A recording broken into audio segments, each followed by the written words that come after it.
지난 한 주간 평안하셨습니까? 오늘은 주님께서 구원의 마지막 역사를 감당하시기 위해 예루살렘으로 입성하신 날입니다. 그때 예루살렘의 군중들이 호산나를 외치며 종려나무 가지를 흔들어 주님을 왕으로 맞이한 일을 기념해서 종려주일이라고 부르기도 합니다. 동시에 직접 고난을 몸소 당하시며 십자가의 죽음에 이르는 여정이 기다리는 주일이기 때문에 이 한 주간을 또 고난주간으로 지키기도 합니다. 이제 우리의 모든 것을 다해 십자가로 향하시는 주님을 향해 함께 예배 드리도록 하겠습니다. 이제 다 같이 자리에서 일어나셔서 종려주일 예배 하나님 앞에 함께 드립니다.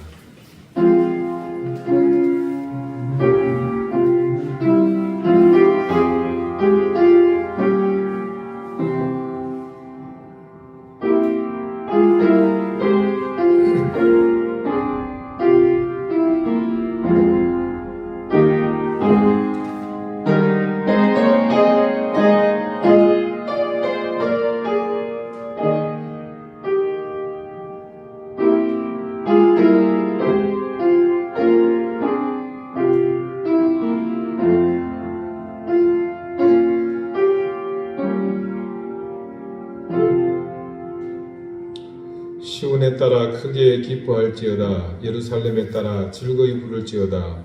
보라, 내 왕이 내게 임하시나니 그는 공의로우시며 구원을 베푸시며 겸손하셔서 나귀를 타시나니 나귀의 작은 것 곧 나귀 새끼니라. 아멘. 당연히 말이어야 했지만 나귀의 등을 주님은 기꺼이 오르셨고 왕으로 들어오신 그 길 당연히 거부할 수 있으셨고 외면할 수 있었지만 아무도 관심을 두지 않고 그저 무모한 저항이라고만 생각하는 사람들을 향해서 주님은 그렇게 걸어오셨습니다. 하지만 제자들의 발을 씻기시고 자기 몸과 피를 나누어 주실 때 이미 주님께서는 자신을 그렇게 제물로 드리고자 하심이었습니다. 오늘 그때 예루살렘의 백성들은 의미 없이 호산나를 외치며 주님을 왕으로 환영했지만 우리는 진짜 우리의 왕으로 오실 영광의 주님을 찬양합니다. 우리의 경배와 찬양으로 고난의 길을 가시는 영광의 주님을 그리고 그 귀한 걸음을 찬양합니다. 주님 영광을 받으십시오. 십자가의 고난과 죽음으로 우리를 위한 구원의 길을 열어주신 예수 그리스도 이름으로 기원하옵나이다. 아멘. 3장 함께 찬송하겠습니다.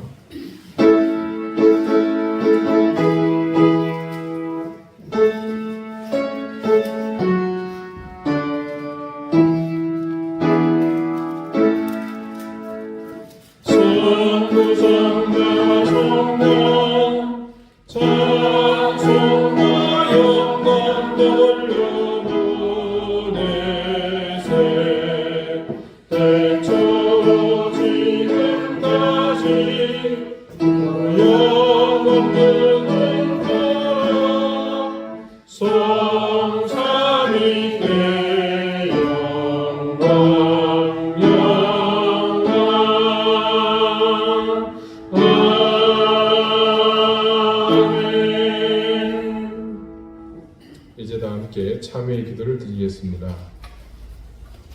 주님, 오늘은 특별한 절기에 무거운 마음으로 주님 앞에 참회의 기도를 드립니다.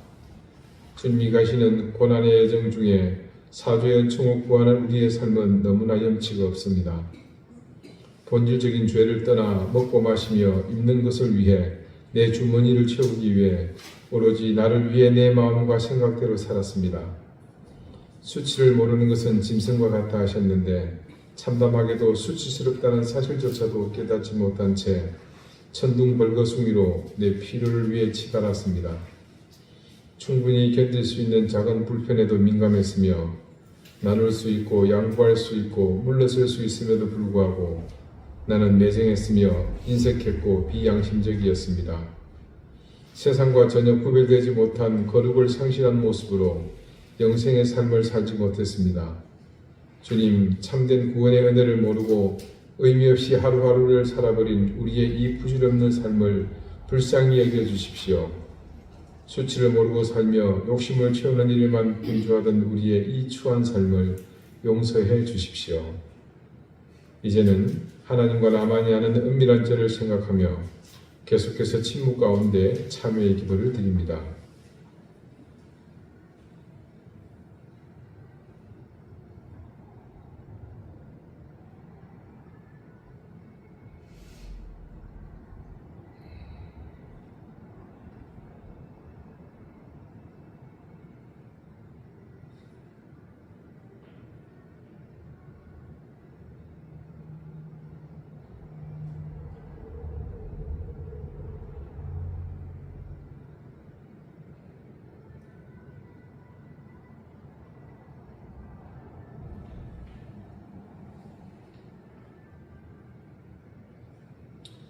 하나님께서는 자신의 부끄러운 죄를 솔직하게 고백하는 사람들에게 말씀하십니다.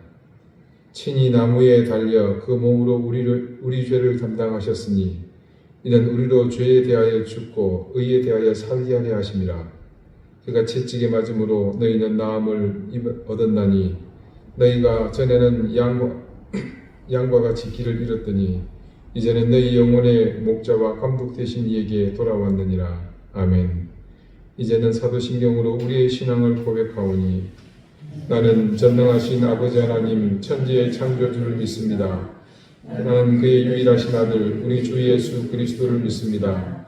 그는 성령으로 잉태되어 동정녀 마리아에게서 나시고 본디오 빌라도에게 고난을 받아 십자가에 못 박혀 죽으시고 장사된 지 사흘 만에 죽은 자 가운데서 다시 살아나셨으며 하늘에 오르시어 전능하신 아버지 하나님 우편에 앉아 계시다가 거기로부터 살아있는 자와 죽은 자를 심판하러 오십니다.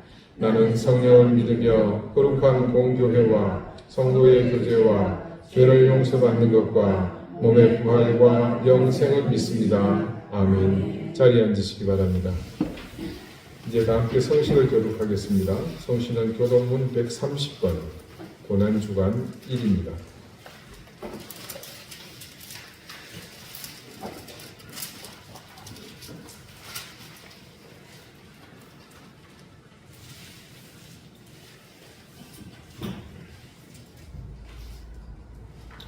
이튿날 요한이 예수께서 자기에게 나아오심을 보고 이르되 보라 세상을 지고 가는 하나님의 언약이로다. 그날의 죄와 더러움을 씻는 셈이 다윗의 족속아 예루살렘 주를 위하여 부르리라. 이러므로 나의 마음이 기쁘고 나의 영도 즐거워하며 내 육체도 안전히 살리니 이는 주께서 내 영혼을 소홀히 버리지 아니하시며 주의 거룩한 자를 멸망시키지 않으실 것입니다. 주께서 생명의 길을 내게 보이시리니 주의 앞에는 충만한 기쁨이 있고 주의 오른쪽에는 영원한 즐거움이 있나이다. 큰 음성으로 이르되 죽임을 당하신 어린 양은 능력과 부와 지혜와 힘과 존귀와 영광과 찬송을 받으시기에 합당하도다 하더라. 아멘. 기도드리겠습니다. 주님, 2000년 전 예루살렘, 지금은 비아 돌로로사라는 거창한 이름이 붙었지만 그때는 그저 수많은 구경꾼 그리고 그곳을 오랜 세월 지켜온 상인들과 수많은 물건을 사고 파는 사람들의 발길만 분주한 곳이었습니다.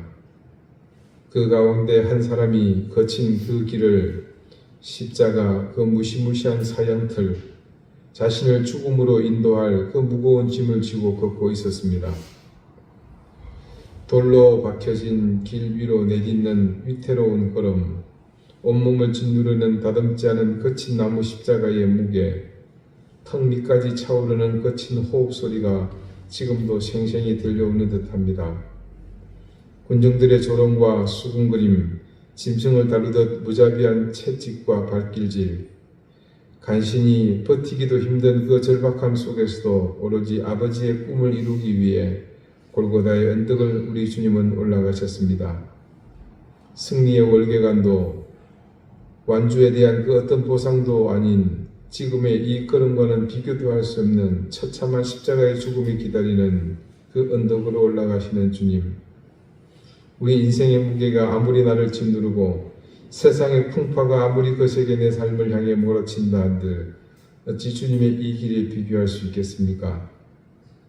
그럼에도 불구하고 지금 이 순간도 주님 비록 힘드시지만 십자가를 끝까지 지고 가시라 구경만 하는 우리의 이 이기적인 바람을 용서해 주십시오. 주님께서 지신 그 십자가를 외면하지 않고 뿌리치지 않고 내 십자가를 지고 끝내 주님의 길을 따르게 해 주십시오. 더러운 욕망을 채우려 거짓과 위선으로 치장한 추한 나를 버리고 주님의 걸음을 겸손히 바라보게 해 주십시오. 세상이 온통 미쳐나가고 인간의 추악한 죄성이 진리를 왜곡하며 공의를 위협하고 진실을 욕되게 하는 이때 그 모든 죄의 군상들을 이길 힘이 오직 이 십자가에 있음을 알기에 이제 약하고 유한한 우리의 의지와 생각은 모두 내려놓고 주님의 십자가만을 보게 해 주십시오. 부족한 우리의 입술을 엽니다. 벌레 같은 인생을 살리시기 위해 그 길을 가시는 주님을 향해 영광의 찬송을 부릅니다. 우리를 향한 끝없는 그 사랑을 심장으로 노래합니다. 아버지의 그 은혜 앞에 주님이 우리를 위해 감당하신 그 고난 앞에 우리의 삶이 부끄럽지 않게 해주십시오. 원망과 불평으로 가득한 우리의 삶이 주님의 은혜로 새로워지며 고통과 신음으로 가득한 이 세상이 그 십자가의 사랑으로 회복되게 해주십시오. 우리 사랑하는 이든교회 교우들을 주님 긍휼히 여겨주시기를 구합니다. 이 혼돈 가운데 길을 잃지 않게 하시고 이 어둠에 빠져들지 않도록 우리 교우들의 앞길에 빛을 비춰주십시오. 주님의 고난을 기억하는 이 한 주간 주님께 더 가까이 나가며 우리를 향해 다가오시는 주님을 우리 교우들이 더 깊이 경험하는 시간이 되게 해주십시오. 이 예배를 주님께서 기쁘게 받으시며 하늘의 신령한 은혜로 이 시간 우리에게 내려와 주시기를 구합니다. 악한 영의 역사를 물리쳐 주시고 성령님의 조명하심으로 함께 해 주십시오. 겸손한 마음과 가난한 심령으로 주님만을 바라보오니 주님 우리를 불쌍히 여겨 주십시오. 예수 그리스도 이름으로 기도드립니다. 아멘.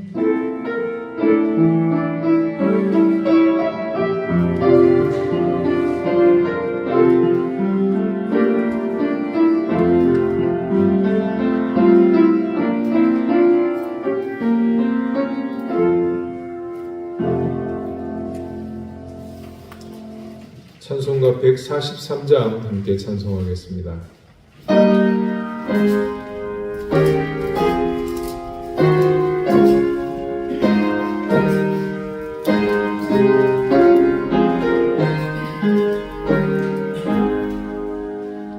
흘리도다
오늘 하나님께서 우리에게 주시는 말씀은 신약성경 요한일서 2장 22절 23절 말씀입니다. 신약 389쪽입니다.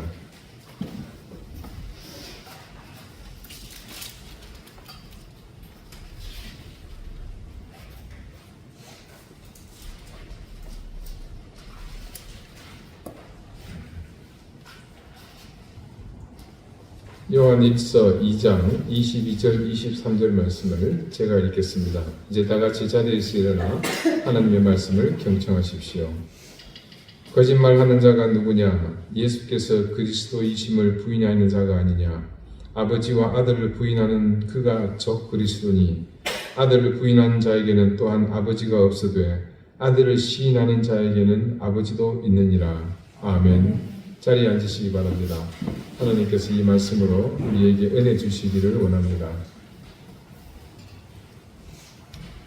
서울에 갈 때마다 느끼는 게 있습니다. 그 느낌의 가장 큰 부분은 모두가 분주하다는 겁니다. 그것은 제가 바라보는 사람들의 모습에서 여실히 드러납니다. 조금 더 여유를 보이는 모습은 볼 수 없고 모두 뭔가에 열중하는 모습입니다. 요즘은 특히 그게 한 가지로 통일되어 있습니다. 모두가 손에 뭔가를 들고서 똑같은 자세로 서 있거나 앉아 있습니다. 지하철을 탈 때는 그 공간 안에 모두 함께 어디 합숙이라도 해서 배운 듯이 똑같은 모습으로 서 있습니다. 버스를 탈 때도 그렇고 어디 커피숍에서 주문하고 기다리는 동안에도 그렇습니다. 잠시도 어떤 여유 혹은 사색이나 유유자적하는 모습은 좀처럼 찾아보기 어렵습니다. 실은 우리도 마찬가지입니다. 우리는 정말 분주한 세상을 삽니다. 손에는 늘 무언가 들려있고 머릿속엔 처리해야 할 일이 가득합니다. 아마 모르긴 해도 지금 이 순간 제가 들려드리는 하나님의 말씀보다 여러분의 머릿속을 더 강력하게 지배하는 뭔가가 있을 수도 있겠죠. 그렇게 정신없이 앞만 보고 달리다 보면 정작 내가 어디로 가고 있는지 혹은 내 인생의 가장 소중한 뿌리가 어디에 닿아 있는지 잊어버릴 때가 많습니다. 인간에게 익숙한 것은 2차원 공간입니다. 즉 평면적인 삶이죠. 그래서 우리는 자연스럽게 보이는 것에 집착하며 삽니다. 하지만 정작 세상을 움직이는 더 큰 힘은 눈에 보이지 않는 것들이죠. 그것들은 3차원적인 입체 공간을 넘어 차원으로 규정할 수 없는 내적 차원이라고 해야겠죠. 그 가운데 진짜 우리 인생을 지탱하는 아주 강력한 보이지 않는 실체가 있습니다. 그것은 바로 연결의 힘입니다. 대도시 큰 도로변에 오래된 시계 수리점이 있습니다. 그곳에는 수십 년째 시계를 수리하는 나이든 시계 수리공이 있습니다. 그분은 돋보기를 코끝에 걸치고 젊으시절부터 나이가 든 지금까지 태엽 시계들을 만지시는데 어느 날 한 손님이 묻습니다. 어르신, 요즘은 다 스마트워치 쓰고 핸드폰으로 시간을 보는데 이 낡고 먼지 쌓인 태엽 시계들이 돌아가는 게 대체 무슨 의미가 있습니까? 그냥 장식품 아닐까요? 그때 그 어르신이 태엽을 감다 말고 고개를 들어 웃으시면서 이렇게 말씀하십니다. 손님, 시계가 아무리 금으로 칠해져 있고 다이아몬드 같은 보석이 박혀 있어도요, 소용없어요. 이 안에 태엽이랑 바늘이 연결 안 되어 있으면 그건 시계가 아니라 그냥 무거운 팔찌일 뿐입니다. 연결이 끊기면 시간은 멈추는 법이죠. 그분은 중요한 핵심을 짚어주셨습니다. 시계의 생명은 겉모양이 아닙니다. 이렇게 말하면 당연한 말씀 하시나 마시나 하시나 마나지요? 예, 이렇게 대답하겠지만 아닙니다. 사실은요, 시기에서 외형이 차지하는 비중은 절대적입니다. 시계를 처음 볼 때 뭐부터 봅니까? 메이커를 보죠. 네, 그리고 그 외형의 화려함들, 그것을 치중하다가 보니까 놓치는 겁니다. 진짜 시기의 본질적 가치는 외형이 아니라 사실은 보이지 않는 저 안쪽 태엽과 바늘이 맞물려 돌아가는 그 관계에 있다는 사실을 말입니다. 이 이야기가 참 의미가 있었던 것은요, 우리 신앙의 모습이 참 많이 닮아 있기 때문입니다. 우리는 겉으로 화려한 신앙의 장식품들을 차고 삽니다.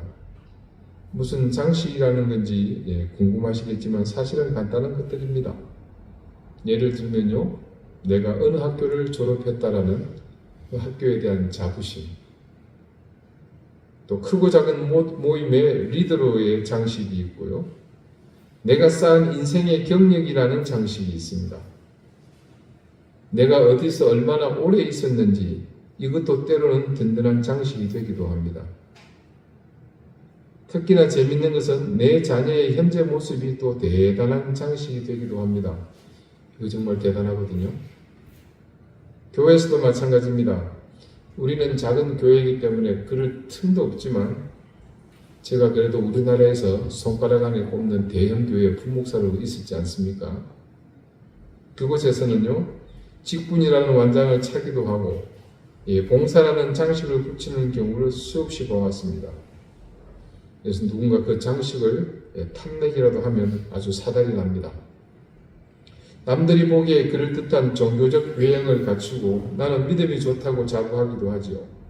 그런데 정작 내 영혼의 태엽이 근원과 연결되어 있는지는 별로 묻지 않습니다.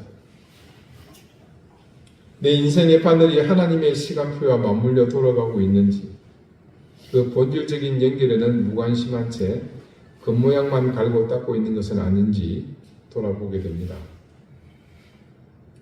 오늘 본문에서 요한 사도는 바로 그 지점을 향해서 날카롭고 서슬퍼런 질문을 우리에게 던지죠. 거짓말하는 자가 누구냐? 마치 선생님이 교탁에서 거짓말한 놈 일어서 내 다 안다. 아니면 거짓말한 놈 일 나와? 그렇게 하듯 강압적이고 뜬금없는 그런 외침 같지만요. 여러분, 지금 이 성경 말씀에서 말하는 거짓말은 우리가 일상에서 사소하게 저지르는 도덕적 실수를 말하는 게 아닙니다. 네가 지금 거짓말하고 있다? 혹은 뻥치고 있다? 뻥치시네. 네. 왜 웃을까요, 부부는? 네. 뻥치시네. 사기치고 있네. 이런 의미의 거짓말이 아니라는 겁니다. 이는 보다 본질적인 부분을 짚고 묻는 겁니다. 그 본질적인 부분이 뭐냐? 말씀에 언급한 본질적인 의미의 거짓말이라는 것은 연결의 근원을 부정하는 말을 일컫는 겁니다. 그것은 마치 시계 바늘이요, 그 안에 있는 태엽들과의 태엽을 부정하면 자기가 돌아갈 수 없듯이 시간이 죽는 것과 같은 그런 이치입니다. 그렇게 아들을 부인하는 인생은 아버지와의 연결이 끊긴 멈춰버린 시계와 같다는 엄중한 선포를 지금 요한이 하는 겁니다. 우리는 흔히 적 그리스도라는 단어를 들으면 굉장히 거리감을 느끼죠. 나와는 상관없는, 그러면서도 좀 기분이 아주 나쁜, 이런 먼 나라의 이단이나 기괴한 괴물을 떠올립니다. 빼구두에 하얀 양복 입고 막 날라리 부흥사처럼 떠드는 그런 모습들요. 또 아니면 굉장히 이상한 교리를 설파하는, 누가 보더라도 음흉한, 하지만 우리 교회 교우들께서는 생전에 이 처음 강단을 통해서 이 이야기를 듣는 분도 계실 겁니다. 이 단어. 너무 관심 바뀌고 우리와는 접점을 찾으려야 눈을 씻고 가도 없지만 요한이 말하고자 하는 핵심은 훨씬 더 실제적이고 우리 삶에 밀착되어 있습니다. 요한이 진짜 말하고 싶은 저 그리스도는 표면적으로는 영지주의를 비롯한 그 시대의 복음을 위협하는 외적 세력이지만요, 실제로 그것은 바로 예수께서 그리스도이심을 부인하는 상태를 지적하고 있습니다. 이것을 우리 삶의 결로 풀어내면요, 내 인생의 우선순위가 혼돈되어서 하나님보다 앞선 것들이 내 마음을 장악하고 있는 상태를 의미합니다. 입술로는 예수를 주님이라 부르면서도 정작 삶의 중차대한 결정 앞에서는 내 이성과 경험을 먼저 앞세우는 것, 내 자존심, 또 혹은 내 경제적인 사정 때문에 주님의 세미한 음성을 뒷전으로 밀어내는 것, 이게 바로 실질적 의미에서의 부인인 겁니다. 아들을 거부한다는 것은요, 그분이 내 인생의 항로를 결정하는 유일한 키라는 사실을 거부하는 행위입니다. 우리가 그렇게 내 인생의 왕좌를 흔들고 내 마음대로 좌지우지하면서 주인 노릇을 할애할 때 우리에게 남는 것은 뭐겠습니까? 오늘 말씀을 따라 더듬어 가다 보면 결국 아버지 하나님이 없는 공허한 종교 생활뿐입니다. 하나님께서는 우리에게 당신을 알리시기 위해 가장 소중한 아들을 통로로 내어주셨습니다. 그런데 우리가 그 통로를 거부해요. 그러면서 나는 하나님을 잘 압니다. 나는 신실한 사람입니다. 그건 지독한 모순이죠.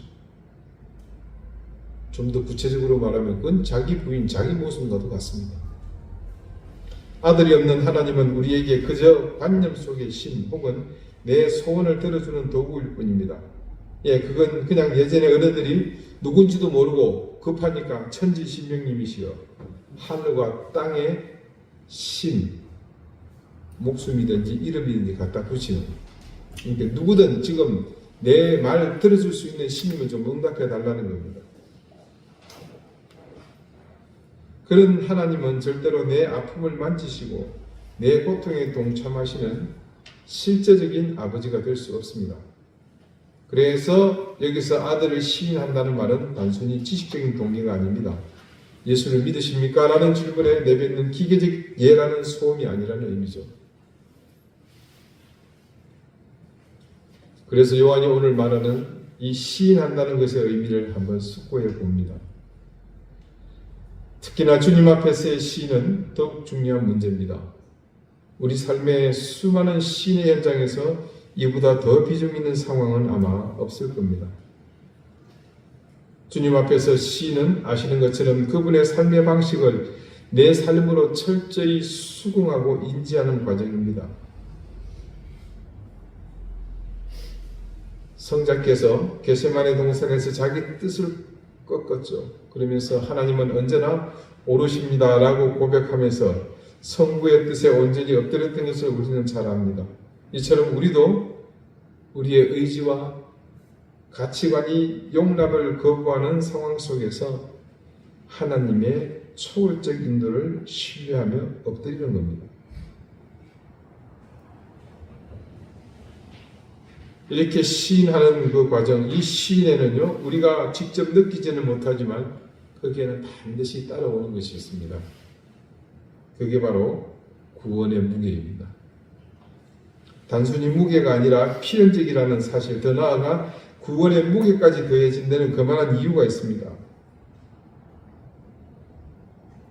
지금도 어쩌다가 간혹 그런 소식을 접하기도 하지만요, 지금 이 편지글이 쓰여졌던 그 초기 기독교회는 그런 신, 예수 그리스도를 주라 인정하는 것이 곧 인생을 가두는 올무가 되기도 했습니다.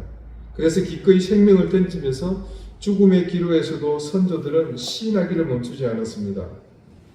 그래서 그런 희생을 통해 예수를 시인하는 것의 무게는 더욱 깊은 의미와 가치를 가지게 되었죠. 여러분도 이미 충분히 경험하고 계시지만 우리가 세상에서 그리스도인으로 산다는 것은 결코 가벼운 유희가 아니지 않습니까? 취미생활이 아닙니다. 친목생활이 아니죠. 수없이 여러분에게 강조했던 그리스도인으로 사는 것에 따른 손해를 기억해 봅시다. 때로 손해봐야 됩니다. 적잖은 비방은 물론이거지와 여기 제주에서 제일 힘든 부분 중에 하나죠. 집단으로 외면당하는 따돌림을 우리는 각오해야 합니다. 우리는 좋은 게 좋은 거라는 달콤한 말에 대해 당차게 거부할 수 있어야 합니다. 부조리한 법과 제도 앞에서도 너무나 억울해서 복장이 터지지만 때로는 침묵하며 주님의 처분을 기다려야 할 때가 있습니다. 하지만 우리가 이 무게를 기꺼이 감당할 때 비로소 세상은 우리를 통해 아버지를 소유한 자의 진한 향기를 맡게 됩니다.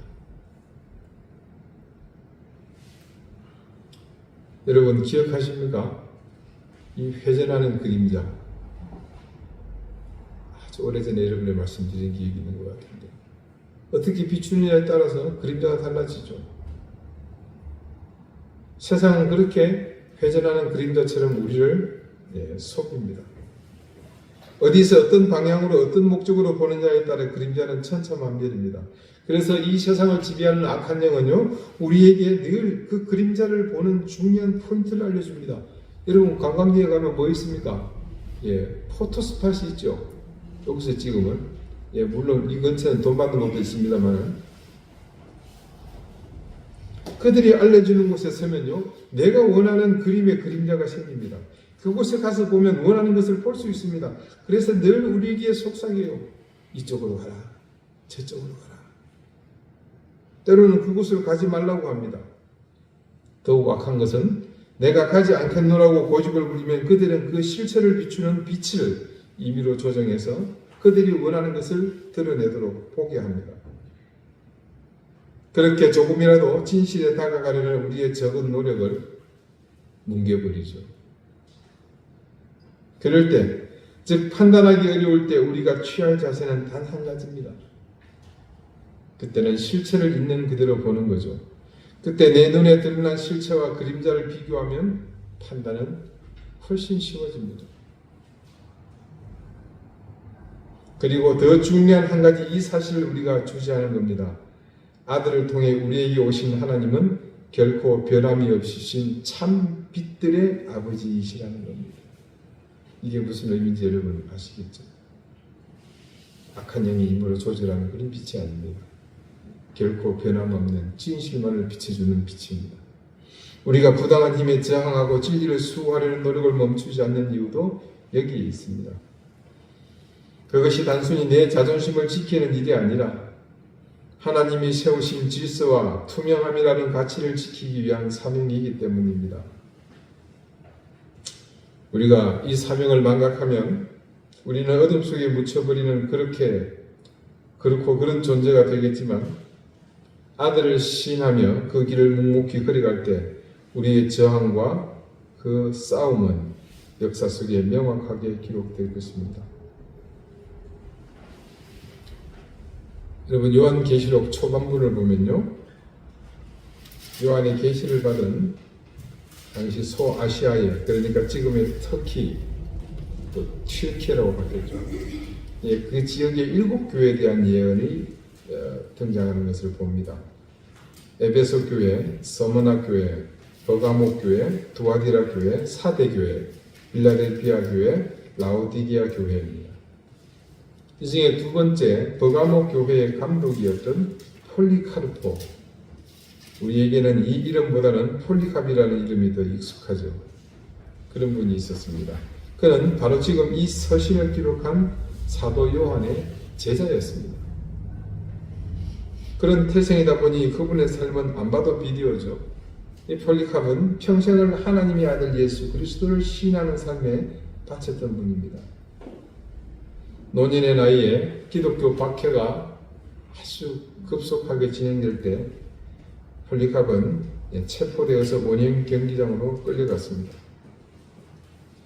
당시 로마 총독은 그래도 이 폴리캅이 성자와 가까운 모습으로 살았기 때문에 고결한 인품과 노년의 모습을 안타깝게 여겨 이렇게 제안합니다. 영감님, 지금이라도 늦지 않았습니다. 그저 예수를 한 번만 부인하고 가이사의 신성에 맹세하십시오. 그러면 당신을 살려주겠습니다. 그때 폴리캅은 비록 떨리는 목소리였지만 한치의 망설임 없이 이렇게 대답했습니다. 내가 86년 동안 그분을 섬겼으나 그분은 한 번도 나를 부당하게 대하신 적이 없으셨소. 내가 그런데 어찌 나를 구원하신 나의 왕을 부인할 수 있겠소? 그는 화염대 위에서도 불평하거나 성내지 않았습니다. 오히려 자신을 태우는 불길 속에서 하나님을 찬양하며 아들을 시인함으로 아버지께로 가는 마지막 항해를 당당하게 마쳤습니다. 폴리카백에 예수 그리스도는 관념이 아니었습니다. 자신의 생명보다 더 실제적인 그리스도였습니다. 그는 죽음이라는 가장 강력한 위협 앞에서도 아들을 시인함으로 자신이 진정으로 아버지를 소유한 자임을 온 세상에 증명했습니다. 여러분, 오늘 우리에게 그 폴리카베의 숭배 현장과 같은 거창한 그런 현장이 주어지지는 않았을지 모릅니다. 하지만 우리의 일상은 매 순간이 시인해야 하는가, 부인해야 하는가, 그 갈림길입니다. 내 이익을 위해 진실을 가릴 것인가, 아니면 손해를 보더라도 아들을 시인하며 정직의 길을 갈 것인가, 내 권리를 주장하며 분노할 것인가, 아니면 주님의 오르심을 믿으며 인내를 온전히 이룰 것인가. 여러분, 우리는 알고 있잖아요. 이 아들을 통하지 않고는 아버지께로 갈 수가 없습니다. 이 진실은 이 세상이 모두 없어져도 변하지 않을 진리입니다. 내 삶의 모든 현장에서 예수를 나의 주님으로 진실하게 시인하십시오. 그분이 내 인생의 주인임을 인지하고 그분의 손길에 여러분을 맡기십시오. 비록 지금 당장은 시련이 있고 시험이 우리를 흔들지라도 인내를 온전히 이루며 그 길을 걷는 자에게는 주님이 약속하신 생명의 멸류관이 예비되어 있습니다. 사랑하는 여러분, 이제 우리는 주님께서 잡히시던 밤에 마지막 제자들과 함께 나누신 성찬예식을 나누게 됩니다. 그때 그 절박한 상황, 이제 죽음의 길을 가시려고 준비하시는 여정에서 주님은 제자들에게 이 예식을 정하셨습니다. 그때 예식은 단지 배고픔을 해결하는 일상의 관습이 아니라 자신의 희생에 대한 올바른 이해를 위한 초석을 따지는 의미였습니다. 주님이 이제 고난의 길을 가실 것이며 그 고난의 끝은 죽음이라는 것을 몸소 보여주실 것입니다. 그리고 그 몸소 보여주시는 여정의 핵심은 살이 찢기고 피를 흘리는 것, 바로 주님께서 그 자리에서 나누어 주시는 빵과 포도주가 의미하는 바였습니다. 저는요, 이 초대교회의 성도들이 가졌던 위대한 힘의 저변에 바로 이 성찬 예식이 있다는 것에 강력한 확신을 가집니다. 입으로 시인하여 의식을 통해 받아들이는 것과 주님께서 제정하신 그 예식을 통해 살과 피를 나눠 먹는 것은 주님을 온전히 인식하는 것에서 현격한 차이가 있습니다. 그리고 더 중요한 것은 우리 주님께서 직접 그 사실을 제자들에게 증거하신다는 사실입니다. 처음에는 단지 빵과 포도주를 떼서 주시는 의식이었지만 실제 그 상징적인 성찬의 전례가 당신의 육신을 통해서 그대로 행해지지 않았습니까? 그래서 그 사실을 직접 목격한 제자들이 이후 이 성찬 예식을 통해 다짐하는 신앙의 굳건함은 이 시대의 신앙 고백과 차원이 달랐던 겁니다. 그리고 그 다름의 핵심에서 우리와 비교되는 것이 바로 주님이 직접 살과 피를 내주시며 희생하신 사실에 견주어 부끄럽지 않도록 자신의 생명까지 내던지며 그런 주님을 나의 구주로 그리고 아버지의 독생자로 그들은 시인하고 기꺼이 죽음이 기다리는 곳으로 나아갔던 겁니다. 여러분 혹시 기억하실지 모르겠습니다. 우리가 언젠가 주님 앞에 설 때 그때 주님께서 우리 인생의 무게를 측정하실 텐데 그때 우리가 저울 위에 무엇을 올려놓을 수 있겠습니까? 우리는 너도 나도 할 것 없이 내 인생이 가장 가치 있다고 값지다고 생각하는 것들을 주섬주섬 모아 그 위에 올리지 않겠습니까? 그러나 그때 주님 앞에 있는 그 저울의 눈금이 올라가는 것은 분명 따로 있습니다. 그것은 우리 인생의 강물에서 믿음으로 길어 올린 그것만이 참 세월이듯 우리가 주님을 진정한 구주로 인정하며 시인하고 살았던 그 세월이 유일합니다. 그래서 우리 인생이 본질적으로 깃털 같은 무게일 것이나 그때 바로 그 저울의 눈금을 올리게끔 만든 그 모든 것을 통해 우리 인생은 깃털 같은 삶으로 생을 마치는 사람들과 다르게 의미 있는 무게로 기억되는 인생이 될 겁니다. 사랑하는 우리 이든교회의 성도 여러분, 지금 요한이 편지를 쓰고 있는 시대보다 지금 우리가 사는 시대는 핍박이 덜하고 위협이 없는 것은 사실입니다.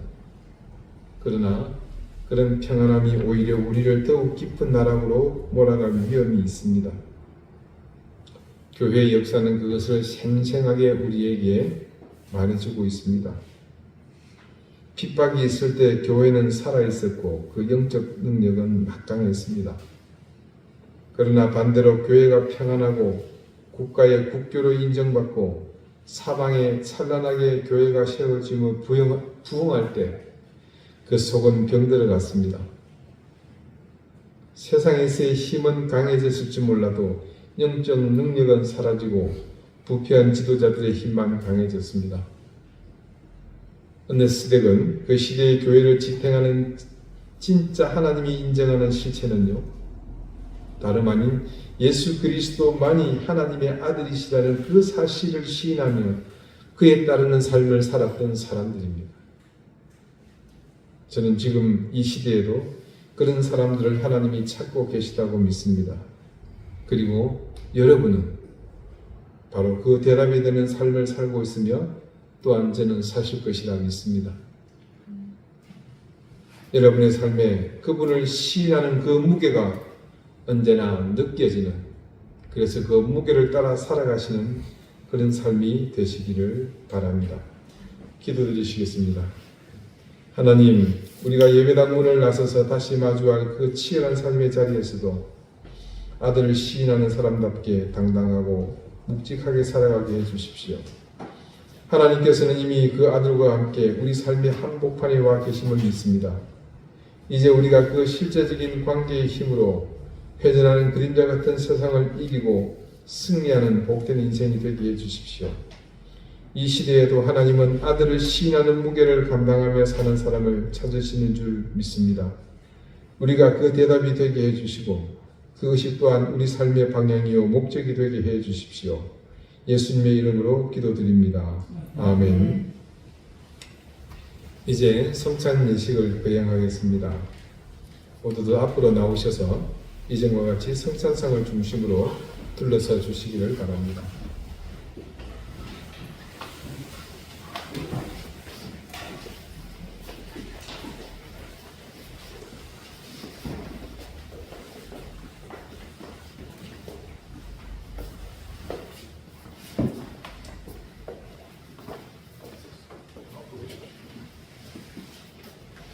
큰 교회에서 절대 이렇게 우리 교회 조금 이렇게 당겨주시고 손 아주 더 해주시고 여러분도 아시겠지만 우리 주님께서는 잡히시는 그날 밤에 제자들과 함께 이른바 최후의 만찬을 가지셨습니다. 그분은 떡을 떼어서 제자들에게 주시면서 말씀하셨습니다. 아들아 먹어라. 이것은 너희를 위해 지키고 사는 내 몸이다. 또한 식후에 이 잔을 가지시고 이 잔을 들어 하늘을 우리로 축사하신 뒤 부어주시며 말씀하셨습니다. 이것은 너희를 위하여 흘리는 언약의 피, 곧 죄 사함의 피다 하고서 받아 마시라. 이제 주님의 명령에 따라 주님의 몸이 떡과 또 그분의 피를 상징하는 잔을 나누는 배식을 드리겠습니다. 주님의 몸.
이제 주님의 명령에 따라 주님의 살과 피를 나눈 것입니다. 이것이 우리 속에 들어가 우리가 주님과 하나됨을 또 믿으며 그뿐만 아니라 주께서 오직 하나님의 아들이심을 구주이심을 믿는 고백으로 초대교회 성도들과 같은 담대함을 지니게 됨을 저희는 믿습니다. 먹고 마시는 자들의 복되게 하시고 이 예식을 통해 우리 가운데 더 큰 은혜와 은총이 있게 해주십시오. 감사드리며 예수 그리스도 이름으로 기도드립니다. 아멘. 이제 다 같이 이렇게 먹고 마시겠습니다.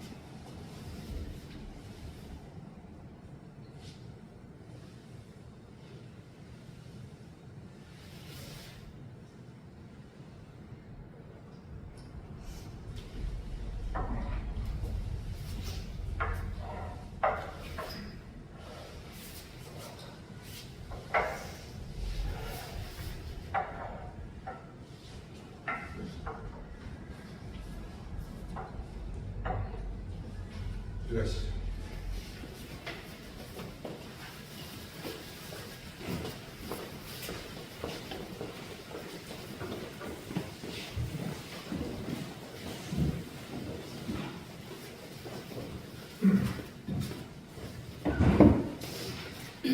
자, 이제 여러분 주보 제일 뒤에 있는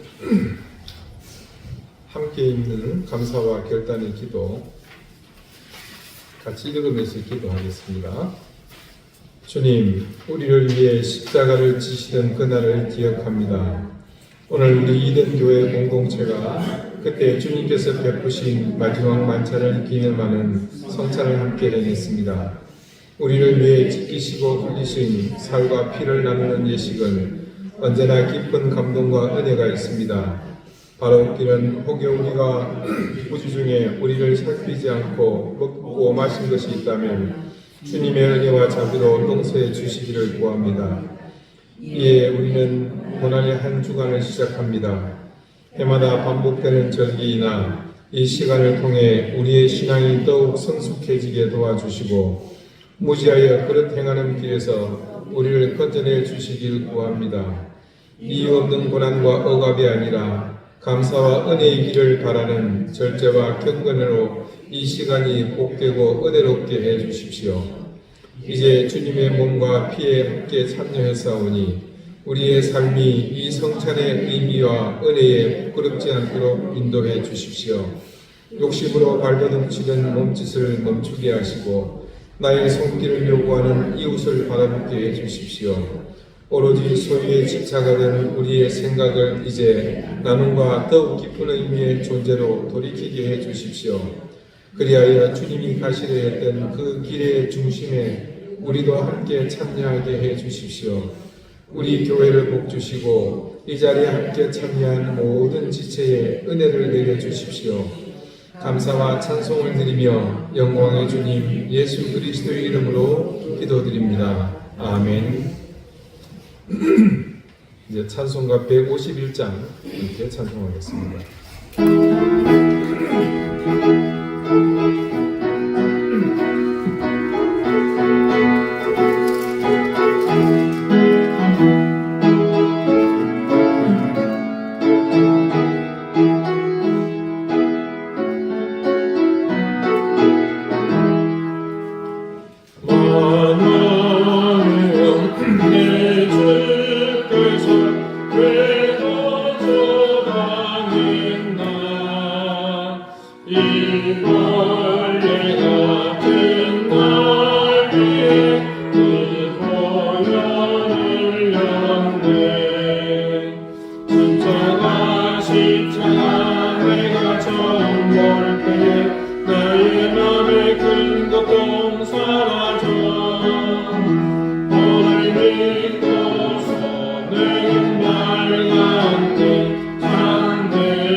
맘의 큰 고통 사라져 너를 믿고서 내는 밝았네 참 내게 품 영원하구나 들으라고 들으네 다 갚을 수 없네 나 주님께 몸 바쳐서 주의 힘쓰니 십자가 내가 처음 볼 때 나의 맘의 큰 고통 사라져 오늘 믿고서 내겐 밝았네 참 내게 큰 영원하구나. 자비로우신 하나님, 하나님의 은혜와 사랑을 감사드립니다. 우리에게 천하를 주고도 바꿀 수 없는 귀한 생명을 주셨고 사랑하는 가족과 부모, 자녀들 그리고 이 교회에 귀한 지체들을 주셨습니다. 먹고 마시게 하시고 쓰고 풍족하게 하시고 나누게 하셨습니다. 이 모든 것이 하나님의 은혜임을 믿으며 고백하고 또 그 고백하는 마음을 이렇게 하나님 앞에 담아 드렸습니다.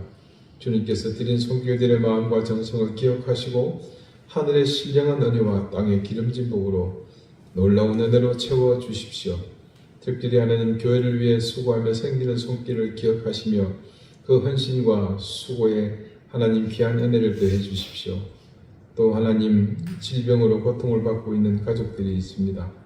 주님 그들 위해 하늘의 놀라운 은총 치유의 능력을 더해 주셔서 회복하고 또 그 감사함으로 하나님께 찬송 드릴 수 있게 해주십시오. 자녀들의 앞길을 활짝 열어주시고 하나님 인도하시는 그 길을 따라서 주의 능력이 그 자녀들을 통해 나타나게 해주십시오. 생업에 복을 주시고 하나님께서 늘 기름 부으시는 역사가 곳곳에 드러나는 삶을 보게 해주십시오. 감사드리며 예수 그리스도 이름으로 공헌 기도드립니다. 아멘. 교회 소식 알려드립니다. 다음 주는 부활주일입니다. 기쁜 마음으로 부활을 함께 준비하시기 바라겠고요. 이번 주간에 특별한 행사는 없습니다. 다음 주일 부활 헌금은 예전과 같이 구제금으로 사용하도록 하겠습니다. 박종규 회장님 지난 목요일에 세상을 떠나셨습니다. 한 달 정도 입원하셔서 폐렴으로 고통받으시다가 마지막 댁에서 좀 며칠 계신 후에 떠나셨습니다. 가족들을 위해서 여러분 기도 많이 해주십시오. 박 회장님은 여러분도 다 기억하시겠지만 우리 교회가 태동되는 데에 많은 공헌을 해주신 분입니다. 비록 독실한 신자는 아니셨지만 그래도 그 삶이 늘 예수 그리스도의 모습을 닮아가는 그런 분이셨죠. 정도 경영 또 세상을 향해서 바른 길을 가도록 늘 앞장서시는 길을 보이셨고 또 항상 어려운 사람들을 돌아보는 그런 모습으로 사셨습니다. 주일 저녁 위급하다는 소식을 듣고 저는 복장을 갖추고 세례를 베풀었습니다. 평상시에 받자고 아무리 애원해도 본인은 죽기 전에 받겠다. 세상에 그런 도둑놈 신부가 어디 있습니까? 대답은 안 하고 있다가 거부하지 않고 세례를 베풀겠습니다 했을 때 그렇게 환하게 웃으면서 본인이 그리스도인됨을 기쁘게 받으셨습니다. 그리고 나흘 후에 가족들이 모두 오셔서 자녀들 다 보고 또 손주들까지 다 보고 그리고 영면하셨습니다. 가족들 위해서 기도해 주시기를 바라겠고요. 또 우리 기도해야 될 또 환우들이 많이 있죠. 늘 잊지 않고 기억해 주시기 바라겠습니다. 이제 다 같이 자리에서 일어나셔서 앞뒤 좌우에 계신 분들과 가정하게 인사를 나누시겠습니다. 네. 54장 함께 찬송하겠습니다.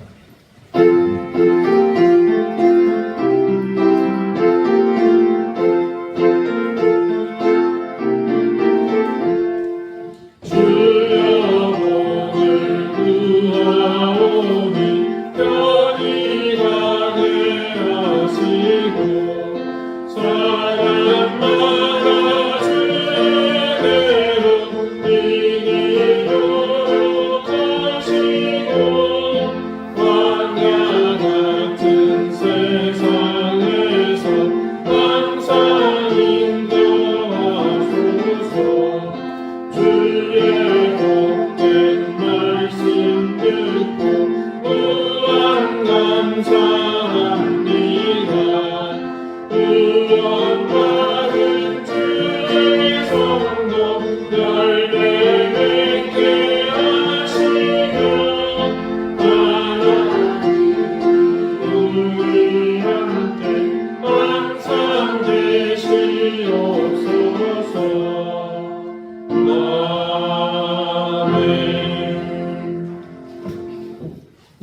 예수 그리스도의 은혜와 하나님의 사랑과 성령의 교통하심이 언제나 우리 삶이 예수 그리스도를 구주로 시인하며 하나님의 아들임을 믿는 그 감당할 수 없는 그 무게를 통해 항상 그 고백을 통해 살아가기를 다짐하는 우리 사랑하는 이den교의 모든 성도들과 저들의 가정과 생업과 주신 귀한 자녀들 위해 이제로부터 영원토록 항상 함께 하시기를 간절히 축원하옵나이다.